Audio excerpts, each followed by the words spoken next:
Não tem condição. Já teve demais. Tem pessoa que chega e fala assim, pastor, já aconteceu comigo, pastor, eu tô querendo ter filho, eu não sei se... Até para ter filho a pessoa pergunta. Outro dia a pessoa perguntou, pastor, surgiu uma proposta para mim comprar um carro aqui e 48 vezes, você acha que eu compro o carro? Não, é 40... Você acha que eu não vou te pagar? Então, assim, já teve uma vez um casal, aprendi isso com o bispo, né? Um casal ligou para mim, era meia-noite, estava com um problema familiar, e falou, pastor, vem aqui em casa agora. Vem aqui em casa, porque nós estamos brigando aqui e tal. E aí eu fui e falei assim, vou não. Amanhã eu vou ir agora nada. Não vou ir nessa briga de vocês, não. Amanhã eu vou ir. E deixei para lá e fui dormir. Fui não. Aí no outro dia eu mandei uma mensagem, falei assim, ei, irmã, como é que tá aí? Não, pastor, nós resolvemos ontem mesmo. E foi a noite foi uma benção, já estava resolvido. Então, assim...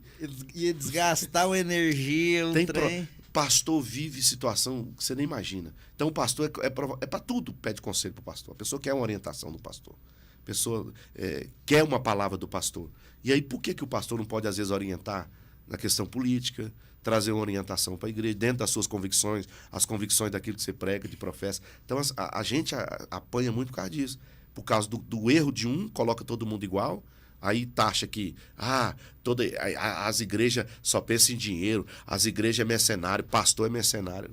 Se você soubesse.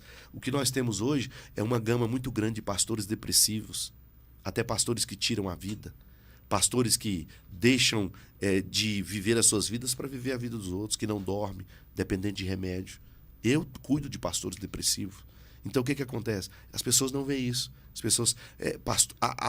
o pastor que deixa de pagar a sua conta para pagar a conta do outro, dá um remédio para alguém. Pastor... não é pior essa expressão. Pastor faz muito mais do que o político para as pessoas. Levando no médico, conseguindo isso. Então, assim, 24 horas. Você não é pastor... Porque é o seguinte, André. O médico chegou ao horário do plantão dele, acabou, ele pega o jaleco dele, deixa ali e vai embora. O mecânico fechou a oficina e ele vai embora. O pastor não deixa de ser pastor hora nenhuma. Hora nenhuma. Até mesmo às vezes quando ele está nas férias. Tem gente que não entende isso, está te ligando.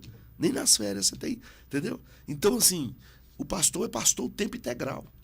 Muitos não conseguem absorver isso, separar os problemas da igreja com o seu problema pessoal. E estão sofrendo, filhos que sofrem, a esposa que sofre. As pessoas não veem isso. A gente não propaga aquilo que a gente faz de obra social. Vamos longe, não.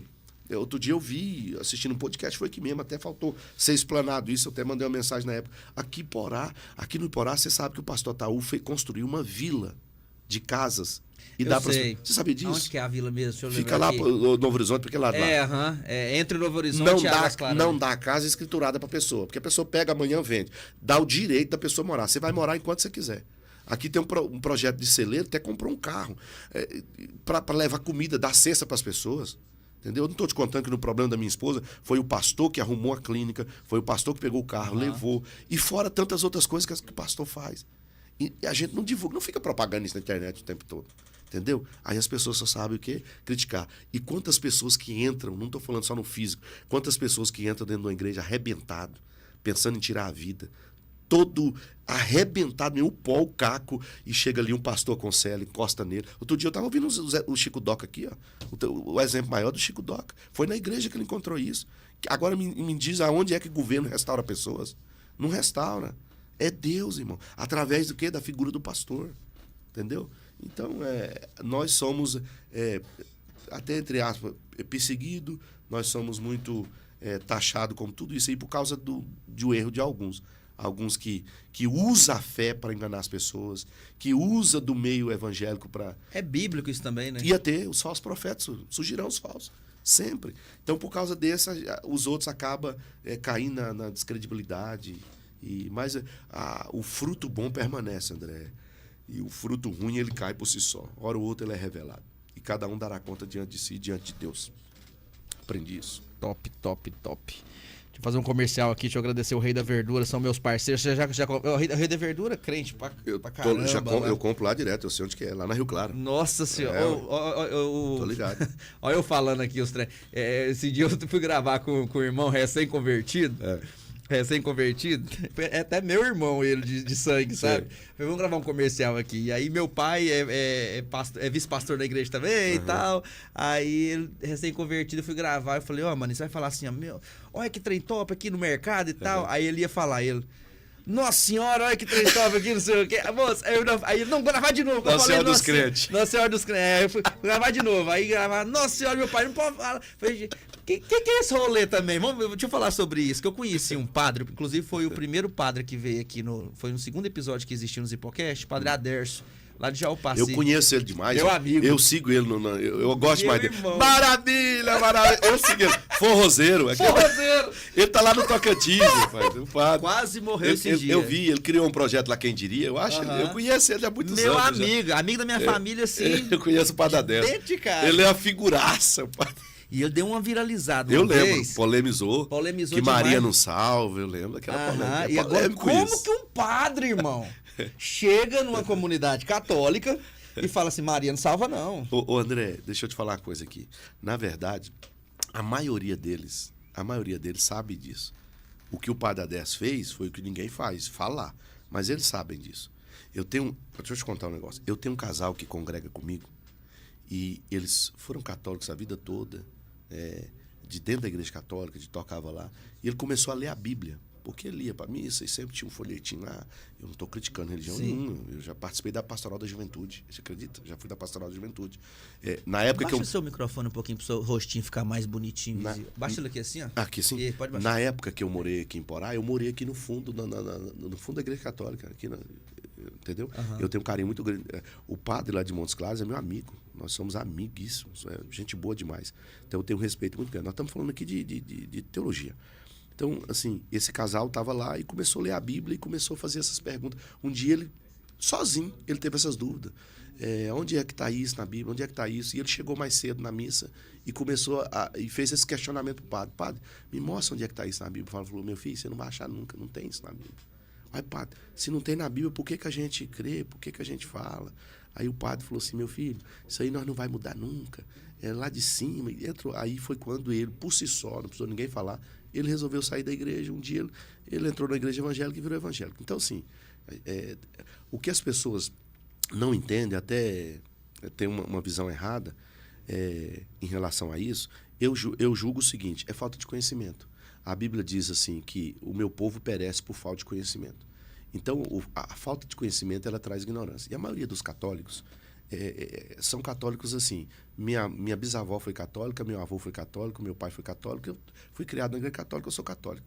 Você pode pegar mesmo essa meninada, essa juventude, esse pessoal mais novo aí que é católico. Eu sou católico, apostólico, romano, protestante. Se você for para a Bíblia com eles, para a Bíblia, a mesma Bíblia católica, que tem alguns livros diferentes dos nossos, que são livros apócrifos, mas o que está escrito na Bíblia católica está escrito na Bíblia evangélica. Se você for com eles para discutir Bíblia, eles não têm conhecimento. O conhecimento é pouco. E aí o que acontece? Aí entra a tradição. Então eu sou por tradição. Foi assim, herdei assim, aprendi assim. E as pessoas até julgam, acham que a gente... Não é preconceito, a gente não tem dificuldade nenhuma.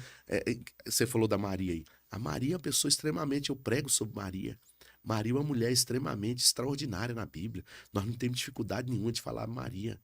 Agora, existem algumas coisas que são heresia que a maioria dos católicos prega. Já tem uma ala católica agora da renovada que não crê nisso. Já tem essa ala. Mas a maioria sim. Maria não morreu virgem. Não está na Bíblia isso.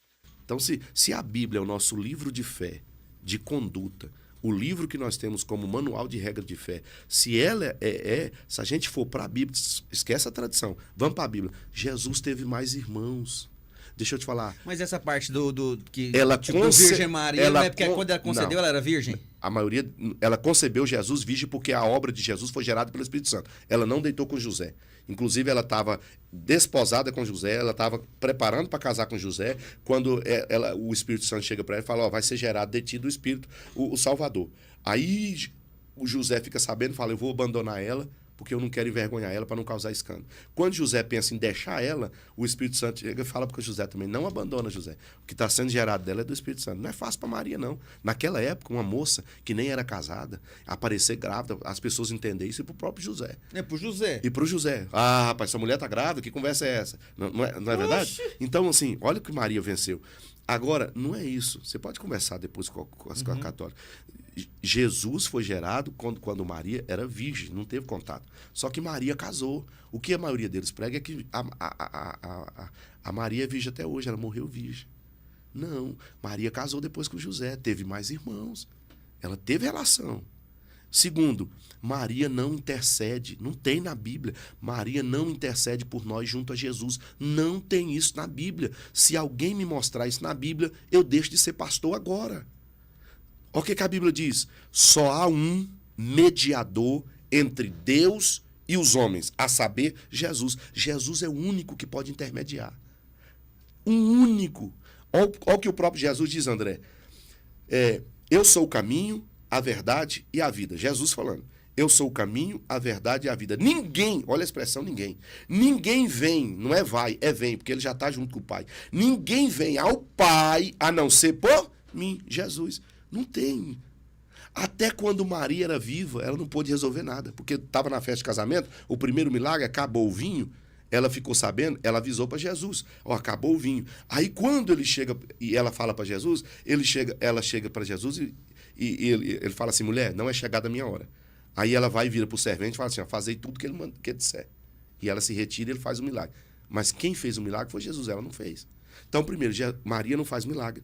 Maria não morreu virgem e Maria não intercede por nós. Não tem isso na Bíblia. É antibíblico. Eu vou clamar para Maria, porque Maria... Aí as pessoas usam, né? Que ela é mãe, mãe tem jeitinho de falar com o filho. Não tem isso na Bíblia. Não tem isso. Então nós vamos rasgar a Bíblia. Agora, se pegar a tradição, vai falar que a Maria intercede por nós. Rogai por nós, Maria. Maria não tem como rogar por nós. A Maria morreu como os discípulos já morreram. Como Paulo morreu, como José morreu, como Tiago morreu, como Maria morreu. Maria está aguardando o último dia, quando vai ressuscitar para estar com todos. Que nós vamos ver Abraão, nós vamos ver Davi, nós vamos ver todo mundo. Maria não está lá do lado de Deus, não. Maria não está sentada do lado de Jesus, lá intercedendo. Não tem isso na Bíblia. Quem ressuscitou foi Jesus, e a Bíblia diz que ele está à direita do Pai. E ele intercede por nós. Ele advoga por nós. Não tem mais ninguém, não. Eu não posso falar com Pedro, Pedro não intercede. José não intercede, João não intercede, Tiago não intercede. Só que isso aqui eu não estou falando, não é ferindo. Uhum. Por favor. Não, eu toquei nesse assunto para saber a opinião sincera de sua. Eu não estou aqui para ferir religião de ninguém. Eu estou aqui para falar da Bíblia. A gente professa isso. Que está na Bíblia. O que eu acho é que às vezes a pessoa que está numa posição de evangélico, que às vezes não tem esse conhecimento de dialogar sobre esse assunto, quando se depara com uma situação onde, por exemplo, isso aí, Nossa Senhora, não posso falar isso não. Cara, é a mãe de Jesus, por que você não pode falar o nome, falar Nossa Senhora? Assim, é porque é o seguinte, é uma expressão porque essa rejeição, às vezes, quem não tem conhecimento para dialogar isso. Eu vou explicar, as pessoas precisam ter até sabedoria para isso. É porque ao longo do tempo, essa é uma expressão muito usada pelo catolicismo, Nossa Senhora. Então, quando às vezes um crente, todo mundo fala, e hoje essa Nossa Senhora já não é usado mais, quando a pessoa fala num calor da emoção, não é nem muitos, não é nem mais no sentido religioso, que eu tô Nossa Senhora, né? Quando você vê, minha Senhora, minha Nossa. Então, como é uma cultura do catolicismo falar isso, às vezes algum crente, algum evangélico, quando escapola, eu vejo outro falando isso, acha que está venerando, idolatrando, está adorando. Aí fala, opa, isso aqui não é para nós. Mas se eu falar aqui agora Nossa Senhora, que senhora é essa que eu estou falando? Depende também. E não significa que eu estou adorando Maria, venerando Maria. Então Maria é respeitada. Maria por nós é uma mulher que o próprio Espírito Santo falou assim, que tu és agraciada, tu foi escolhida dentre todas para gerar o Salvador. É uma mulher fenomenal, fantástica. Eu aprendo lições extraordinárias com Maria. Só que ela não me salva e ela não intercede. Você viu o vídeo, tem até hoje o vídeo do Aders, lá na internet, lá no YouTube. Ela Maria não salva, ela aponta o caminho. Ela fala, Jesus, meu filho aqui, ele aí que pega esse texto com base em Caná. João 2, lá em Caná da Galileia, quando acontece o milagre, que ela apontou, Jesus pode transformar água em vinho, faz tudo que ele mandar. Aí também pega isso, aí usa essa interpretação para dizer que ele aponta o caminho. Entendeu? Que Maria aponta o caminho. Na verdade, Maria também não aponta caminho. Maria não aponta caminho. Maria foi aquela que foi escolhida para o seu útero gerar o Salvador. Porque, na verdade, está preparado para essa conversa? Você está. Mas às vezes quem está assistindo está. Jesus já existia antes de entrar no útero de Maria. Jesus, ele simplesmente se encarnou homem. Ele, como forma de homem, ele veio para a terra. Mas ele já existia, ele é Deus. Jesus estava lá no Éden, Jesus estava na criação. Está lá na Bíblia. Antes de existir Abraão, ele era. Quando você vê a expressão de Deus fazendo a humanidade, Ele vai fazer tudo o que ele fez. Criou terra, criou os mares, criou os rios, tudo pelo poder da palavra. Haja, haja luz, haja isso, haja. Esse haja no original é bara. Haja, haja. Quando foi fazer o homem, ele não usou a palavra. Ele disse façamos. Se foi só Deus que fez, por que ele usou a expressão façamos? Façamos quem? Ali a presença do Pai, do Filho e do Espírito Santo. E Jesus próprio já disse assim, antes de tudo, antes da fundação do mundo, ele já existia. Jesus estava na glória, por isso que ele voltou para o Pai. De lá ele veio. Jesus, olha o que diz João 3,16, porque Deus amou o mundo de tal maneira que deu o seu Filho único. Ele deu o Filho único dele para salvar nós. Então Jesus já existia. Em Maria, ele se encarnou homem para passar por tudo isso que ele passou, cruz, sofrimento de cruz, morte de cruz, para nos salvar.